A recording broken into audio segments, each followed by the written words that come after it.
Welcome all. நான் விக்னேஷ். இன்னைக்கு பார்க்க போகிற டாபிக் என்னன்னு பார்த்தீங்கன்னா ரேஷியோஸ் அண்ட் ப்ரொபோர்ஷன். இது வந்து குவான்ட்ஸில் கேட்க வேண்டிய டாபிக். இது கொஞ்சம் இம்பார்ட்டண்டான டாபிக். ஏன்னு சொல்கிறேன்னா இதை பேஸ் பண்ணி நம்மளுக்கு அடுத்தடுத்த டாபிக் வரும். என்னன்னு பார்த்தீங்கன்னா ஏஜஸ், பார்ட்னர்ஷிப், மிக்சர் அண்ட் அலிகேஷன்லாம் இதை பேஸ் பண்ணி தான் வரும். ஸோ இந்த டாப்பிக்கை வந்து கொஞ்சம் ஸ்கிப் பண்ணாமல் ஃபுல்லாக பாருங்கள். அப்போ இந்த வீடியோ உங்களுக்கு புரியும். இன்னும் நீங்கள் நம்ம சேனலை சப்ஸ்கிரைப் பண்ணால் சப்ஸ்கிரைப் பண்ணிக்கோங்க. அப்போ நான் போகிற வீடியோஸ் உங்களுக்கு நோட்டிஃபிகேஷனாக வரும். வாங்க வீடியோக்குள்ளே போகலாம். இப்போ ரேஷியோஸ் அண்ட் ப்ரொபோர்ஷன்ஸ் பார்க்கறதுக்கு முன்னாடி இந்த சம்ஸை பார்க்கறதுக்கு முன்னாடி அதோட பேசிக்ஸாக என்னன்னு பார்த்துருவோம். இப்போ ரேஷியோஸ்னால் என்னென்னா பங்கு. அதாவது ரெண்டு பேர் இருக்காங்கன்னா அவங்கக்கிட்ட இப்போ ஏபி ரெண்டு பேர் இருக்காங்கன்னா இதில் ஏ கிட்ட 2 பார்ட்ஸு, பி கிட்ட 3 பார்ட்ஸ் அப்படி இருக்குன்னா 2:3 நம்ம மென்ஷன் பண்ணுவோம். ஏன் எதுக்காக சொல்கிறேன்னா இப்போ டோட்டலாக 5 பார்ட் இருக்குது. 5ல் ஏ கிட்ட 2 பார்ட் இருக்குது, பி கிட்ட 3 பார்ட் இருக்குது.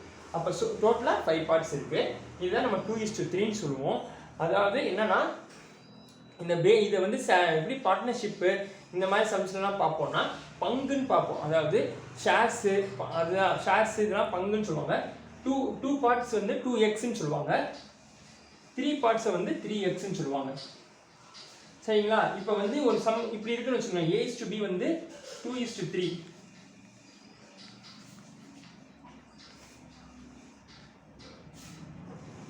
இப்போ பேசிக்காக பார்த்தா A:B வந்து 2:3, B:C வந்து 4:5. அப்போ அவங்க என்ன கேட்பாங்கன்னா C:A என்னன்னு கேட்பாங்க. இப்போ நம்ம என்ன செய்யணும்னா நம்ம எடுத்த உடனே C:A 5:2ன்னு போட்டுறக்கூடாது. அது தப்பு. ஏன் சொல்கிறேன்னா இது A:B பண்ணும்போது நம்மளுக்கு டோட்டலாக 5 பார்ட்ஸ் இருக்குது. B:C பண்ணும்போது டோட்டலாக நம்மளுக்கு 9 பார்ட்ஸ் இருக்குது. அப்போ நம்ம என்னன்னா இது ரெண்டுத்தையும் நம்ம கம்பேர் பண்ணணும். கம்பேர் பண்ணுறது என்னன்னா ரெண்டுத்தையும் காமன் வேரியபிளாக ஒன்று இருக்கும். இப்போ B வந்து ரெண்டுத்தோட காமன் வேரியபிளாக இருக்குது. ஆனால் பியோட பார்ட் வந்து ஏவோட கம்பேர் பண்ணும்போது 3 பார்ட்ஸ் இருக்குது. ஆனால் பியோட பார்ட் வந்து சியோட கம்பேர் பண்ணும்போது 4 பார்ட்ஸ் இருக்குது. அப்போ ரெண்டுத்துக்கும் நம்ம காமன் மல்டிபிள் எடுத்து இன்டூ பண்ணணும்.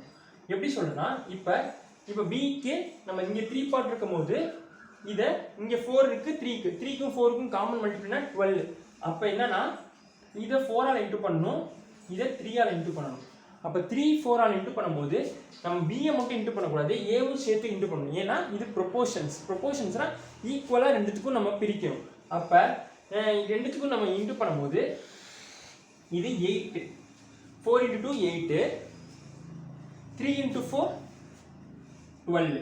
அடுத்து பாருங்க, இங்கே பாருங்க B:Cக்கு இது 12, இது 3 × 5 15. இப்போ பாருங்க காமனாக நம்மளுக்கு B வந்து காமனாக ரெண்டுத்துக்கும் காமன் மல்டிபிளாக வந்து போச்சு 12. இப்போ நம்ம C:A எப்படி கண்டுபிடிக்கலாம்னா C:A இது C, இது A. அப்போ 15:8 நம்ம வேல்யூ எப்படி இருக்குன்னா 15:8. இது எப்படின்னா மொத்தம் 23 பார்ட், 23xல 15x வந்து C கிட்ட இருக்குது, 8 பார்ட் வந்து A கிட்ட இருக்குது. அதுதான் நம்ம சொல்ல வரோம். இதுதான் நம்ம ரேஷியோஸில் சொல்லுவோம். இது எப்படின்னா உங்களுக்கு ஏஜஸ் சம்ஸு, பார்ட்னர்ஷிப்லாம் பார்த்தீங்கன்னா இவங்க ஏஜோட கம்பேர் பண்ணி அவங்க ஏஜை கம்பேர் பண்ணால் கேட்பாங்க. ஸோ அதுக்கு நம்மளுக்கு இது யூஸ்ஃபுல்லாக இருக்கும். இது வந்து டிஐயில் ரேஷியோஸை காமனாக கேட்பாங்க. பாய்ஸ் இஸ் டு கேர்ள்ஸு, இல்லை ஸ்டூடெண்ட் ஏ ஸ்டூடெண்ட் பிக்கு உள்ள மார்க்ஸ் ரேஷியோ இப்படிலாம் கேட்கும்போது நம்மளுக்கு இந்த மெத்தட் யூஸ் ஆகும். இப்போ இந்த மெத்தட் பார்த்தீங்கன்னா இது வந்து அப்ளிகேஷன் ஓரியன்டாக கொஸ்டின்ஸ் இந்த மாதிரி கேட்பாங்க. அதுக்கு தான் வந்து இந்த 2 கொஸ்டின் நான் மாடலோட எடுத்துகிட்டு வந்திருக்கேன். ஃபர்ஸ்ட் கொஸ்டின் பார்ப்போம். Seeds for maths, physics and biology R in ratio 5:7:8. அதாவது என்ன சொல்கிறாங்கன்னா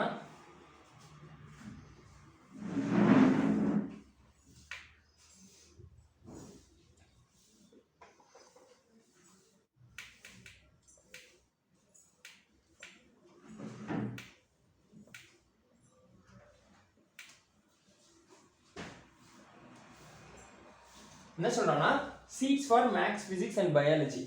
மேத்ஸ்,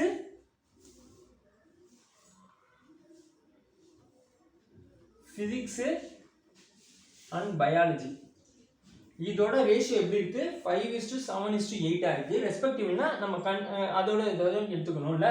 அது மாதிரி 5:7:8 இருக்கு. சரிங்களா? இப்போ என்ன சொல்றாங்கன்னா there is a proposal to increase these seats. அதாவது இந்த மேத்ஸ் பிசிக்ஸ் பயாலஜில இவ்வளோ இருக்கு. அங்கே என்ன ப்ரொபோசல் இருக்குன்னா அந்த சீட்ஸை வந்து இன்க்ரீஸ் பண்ணுற ப்ரொபோசல் ஒன்று இருக்கு. எவ்வளோ பர்சன்டேஜ் பார்த்தீங்கன்னா 40%, 50%, 75% ரெஸ்பெக்டிவ்லி. அப்போ ரெஸ்பெக்டிவ்னா மேத்ஸ் வந்து இது வந்து 100, இது வந்து 100ஆக வச்சுக்கணும். எல்லாமே 100க்கு இருக்கு. மேத்ஸை வந்து எவ்வளோ பர்சன்டேஜ் இன்க்ரீஸ் பண்ணுறாங்க? 140%. அடுத்து ஃபிசிக்ஸ் எப்படி இன்க்ரீஸ் பண்ணுறாங்க? 150%. அடுத்து பயாலஜி எவ்வளோ இன்க்ரீஸ் பண்ணுறாங்க? 175% இன்க்ரீஸ் பண்ணுறாங்க. இப்போ என்ன பண்ணணும், நம்ம ஃபஸ்ட்டு என்ன கேட்குறாங்க? What will be the increase respective ratio. அதாவது இன்க்ரீஸ் பண்ண பிறகு அந்த ரெஸ்பெக்டிவ் ரேஷியோ என்னவா இருக்கும்னு கேட்குறாங்க. இப்போ நம்ம என்ன பண்ணணும்னா ஃபஸ்ட்டு அதாவது மேக்ஸுக்கு கண்டுபிடிக்கிறோம். மேக்ஸுக்கு எப்படி கண்டுபிடிக்கிறோம்? 140 இன்ட்டு, அதாவது எப்படி கண்டுபிடிக்கணும்னா 100 வந்து 5x இருந்துச்சுன்னா அப்போ 140% எப்படி இருக்கும்? 140 இன்ட்டு 5x by 100. அடுத்து ஃபிசிக்ஸ்க்கு, இது மேக்ஸுக்கு. அடுத்து ஃபிசிக்ஸ்க்கு எப்படி? 100 வந்து 7x இருக்குன்னா, ஏன்னா நான் முன்னாடியே சொன்னேன் இதெல்லாம் வந்து எக்ஸில் குறிக்கணும். ஏன்னா நம்மளுக்கு பார்ட்ஸ் 7 பார்ட்டு, 5 பார்ட்டுன்றதுனால எக்ஸில் குறிக்கிறோம். அப்போ வந்து 100 வந்து 7xனா 150 வந்து எவ்வளோ இருக்கும்? 150 இன்ட்டு 7x by 100. அடுத்து பயாலஜி. பயாலஜி என்னவா இருக்கு? 100 வந்து 8xன்னு இருக்குன்னா 175 எவ்வளோ இருக்கு? இதை வந்து நான் வந்து உங்களுக்கு புரியுறதுக்காக டீட்டெயிலாக போகிறேன். இது வந்து எக்ஸாம்பிள் இப்படி ஃபாலோ பண்ணணும்னு நீங்கள் அவசியம் இல்லை. அப்படியே நீங்கள் ஸ்ட்ரெயிட்டாக போட்டுக்கலாம். 175 இன்ட்டு 8 டிவைடட் பை 100. இதை நம்ம எப்படி எழுதலாம்னா, இதை வந்து காப்பி பார்த்து வச்சுக்கோங்க, இந்த ஸ்க்ரீன்ஷாட் எடுத்து வச்சுக்கோங்க. இதை எப்படி எழுதலாம்னா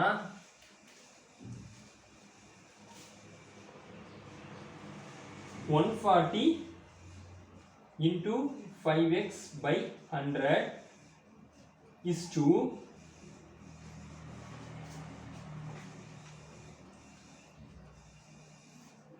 140 into 5x by 100 is to 150 into 7x by 100 is to 175 into 8.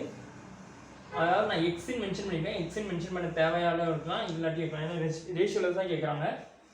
By 100 இப்படி இருக்கும் போது இதை எல்லாம் 100 கேன்சல் பண்ணிடுங்க. ஏன்னா நம்ம ரேஷியோஸ் கண்டுபிடிக்க போகிறோம். ஸோ 140 மடங்காக இருக்கு, அதாவது 100 இருக்கும் போது 5x இருக்குது. அப்போ 140 இருக்கும் போது என்னவா இருக்கும் அதுதான் நம்ம சொல்ல வரோம். அப்போ இதை இன்ட்டு பண்ணால் 700 is to 150 into 7 1050. 1050 is to 175 into 8 1400. இப்போ இதை எல்லாத்தையும் கேன்சல் பண்ணிட்டா நம்மளுக்கு என்ன வரும்? 35ஆல் கேன்சல் பண்ணுங்கள், ஏன்னா 35 டேபிள் எல்லாத்துலேயும் ஆகும். அப்போ 2:3:4. அப்போ ஆன்சர் என்னன்னா உங்களுக்கு இன்க்ரீஸ் ஆன ரேஷியோ எப்படி இருக்குது? 2:3:4. இதுதான் உங்கள் ஆப்ஷனாக இருக்கும். இந்த ஆப்ஷனை பார்த்து நீங்கள் கிளிக் பண்ணிட்டு போகலாம். இப்போ உங்களுக்கு புரிஞ்சிருக்கும் நம்புகிறேன். நம்மளுக்கு எப்படி பார்க்கணும்னா ஃபஸ்ட்டு மேத்ஸு ஃபிசிக்ஸ் பயாலஜியோட 100% ரேஷியோ கொடுத்துட்டாங்க. அதுக்கு இன்க்ரீஸ் எவ்வளோ பர்சன்டேஜ் ஆகிருக்குன்னு கொடுத்துருக்காங்க. அதை வச்சு நம்ம இன்க்ரீஸ் பண்ணுற பர்சன்டேஜை கண்டுபிடிக்கிறோம். அதுக்கான நம்ம ரேஷியோஸ் நம்ம போடுறோம். இதுதான் நம்மளுக்கு ஃபஸ்ட் கொஸ்டின். இது எப்படி கேட்பாங்கன்னா உங்களுக்கு அப்ளிகேஷன் சம்ஸில், அதாவது ரேஷியோஸ் அண்ட் ப்ரொபோர்ஷன்ஸில் அப்ளிகேஷன் சம்ஸ் வரதுக்கு வாய்ப்பு உண்டு. அதுக்காக கொஸ்டின்ஸ் இப்படி வரலாம்.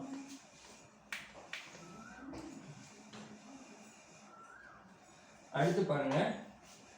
அடுத்து நான் சொன்னல சேலரிஸ் பேஸ் பண்ணி, காயின் பேஸ் பண்ணி தான் வரும். இப்போ salaries of Ravi's and Sumit are in the ratio 2:3. அதாவது ரவி ஆர்னு வச்சுக்கிறேன். Yes, Ravi is to Sumit எவ்வளோ இருக்கு? 2:3 இருக்கு. If the salary is increased by rupees 4000, the new ratio become 40:57. அதாவது இவங்க என்ன சொல்ல வராங்கன்னா what will be the Sumit salary, அதாவது சேலரி என்னன்னு கேட்குறாங்க. முன்னாடி சம்ல நம்மளுக்கு ரேஷியோஸ் கேட்டாங்க, இப்போ என்னன்னா சேலரி கேட்குறாங்க. என்ன கண்டிஷன் கொடுத்துருக்காங்கன்னா நம்மளுக்கு ஃபர்ஸ்ட் வந்து இனிஷியல் சேலரியோட வேல்யூ இனிஷியல் சேலரியோட ரேஷியோஸ் கொடுத்துருக்காங்க. அதாவது ரவியும் சுமித்தோட இனிஷியல் சேலரியோட ரேஷியோட 2:3 கொடுத்துருக்காங்க. அந்த சேலரி எப்படி ஆகுது, ஈச் பை 4000 இன்க்ரீஸ் ஆகுது.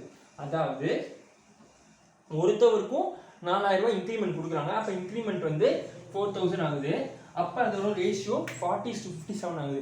இது எப்படி நம்ம ஈக்குவேஷனாக எழுதுறதுன்னு பார்த்தீங்கன்னா, இப்போ இனிஷியல் எவ்வளோ இருக்குது, 2x இருக்குது.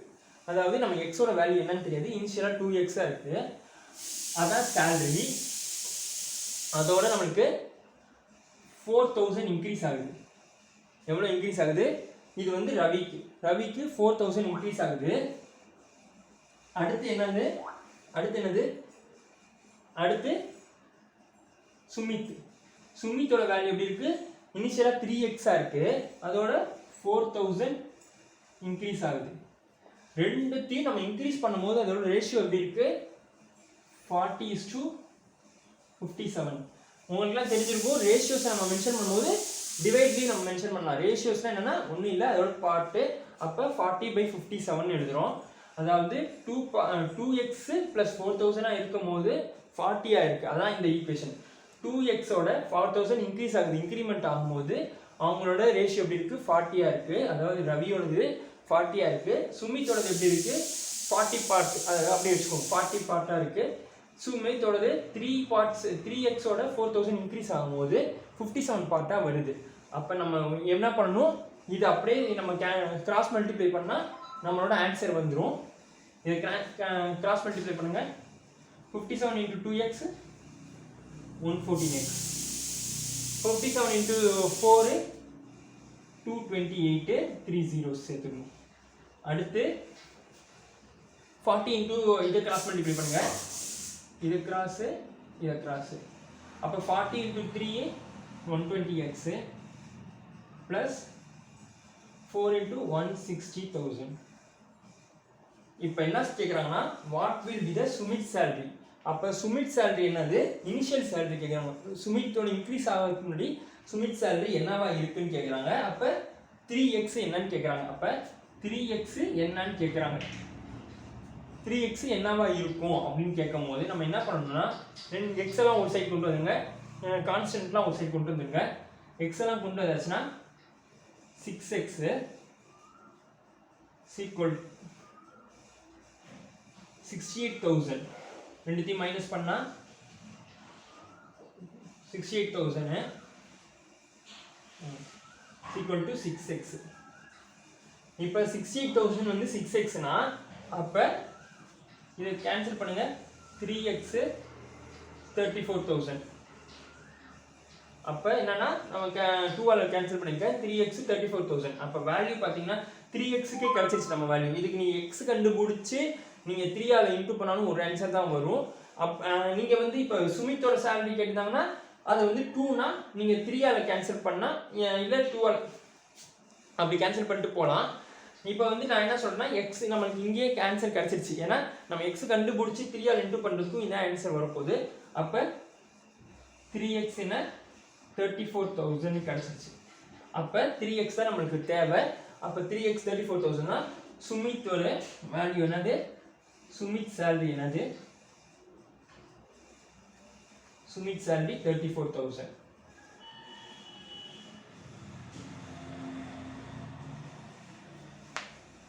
புரிஞ்சிருச்சா உங்களுக்கு? இப்போ வந்து நம்ம முன்னாடி சமயம் என்ன பார்த்தோம், நம்ம ஒரு வேல்யூ கொடுத்தாங்க, அது பெர்சன்டேஜ் இன்க்ரீஸ் கொடுத்துருந்தாங்க, அதுலேருந்து நம்மளுக்கு ரெஸ்பெக்டிவ் ரேஷியோ கேட்டிருந்தாங்க. இப்போ என்ன கொடுத்துருக்காங்க, ரேஷியோ கொடுத்துருக்காங்க, அதுலேருந்து நம்மளுக்கு சேலரி என்னன்னு கேட்குறாங்க. இப்போ ரெண்டுத்துக்கும் டிஃபரன்ஸ் நீங்கள் பார்த்துக்கோங்க, ரெண்டு சம்முக்கு எப்படி நம்ம சால்வ் பண்ணுறோன்ட்டு. நாளைக்கு வீடியோவில் நம்ம இந்த ரேஷியோஸ்லேயே நம்ம காயின் பேஸ் பண்ணி சம்ஸ்லாம் பார்ப்போம். இந்த வீடியோ உங்களுக்கு பிடிச்சிருக்குன்னு நம்புகிறேன். பிடிச்சிருந்துச்சுன்னா லைக் பண்ணுங்கள், உங்கள் ஃப்ரெண்ட்ஸ் கிட்ட ஷேர் பண்ணுங்கள். இது ஏதாவது டவுட்னா கமெண்ட் பண்ணுங்கள். மறக்காமல் இந்த ஸ்பீட்வே சேனலுக்கு சப்ஸ்கிரைப் பண்ணுங்கள். தேங்க்யூ.